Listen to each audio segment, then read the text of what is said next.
Star 9 న్యూస్కి స్వాగతం. ఇక డీటెయిల్స్ చూస్తే మంచిర్యాల జిల్లా బెల్లంపల్లి పట్టణంలో కాంగ్రెస్ పార్టీ కార్యాలయంలో తెలంగాణ విమోచన దినోత్సవం సందర్భంగా పాల్గొన్న ఎమ్మెల్యే గడ్డం వినోద్ వెంకటస్వామి పార్టీ కార్యాలయం ముందున్న మహాత్మా గాంధీకి పూలమాలలు వేసి జెండా ఆవిష్కరణ చేస్తున్నారు. క్రమంలో మళ్లీ జెండాను క్రిందికి దింపడం జాతీయ జెండాను అవమానం చేయడమేనని వివిధ రాజకీయ పార్టీల నాయకుల వాదన. అంతేకాకుండా జూన్ 2 తెలంగాణ ఆవిర్భావ దినోత్సవం రోజున అదే కాంగ్రెస్ పార్టీ కార్యాలయంలో జెండాను లేపే క్రమంలో మళ్లీ కిందికి దింపి లేపడం తోటి పార్టీ కార్యకర్తలు విస్తుపోయారు. ఇదంతా నాయకులు కార్యకర్తల సమక్షంలో స్థానిక ఎమ్మెల్యే జెండా లేపే క్రమంలో జరగడం జాతీయ జెండాను అవమానపరచడమని ప్రజాప్రతినిధులు, సంస్కర్తలు, నాయకులు, వివిధ రాజకీయ పార్టీల నాయకులు అన్నారు.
శ్రీను చేయవాడని వాడని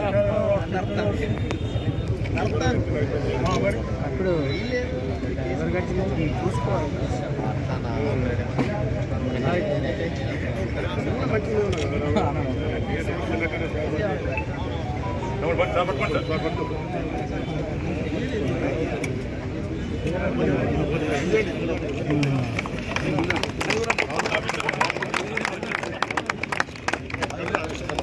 లైన్ ఎట్లా ఉంటుంది అని వాడాలి.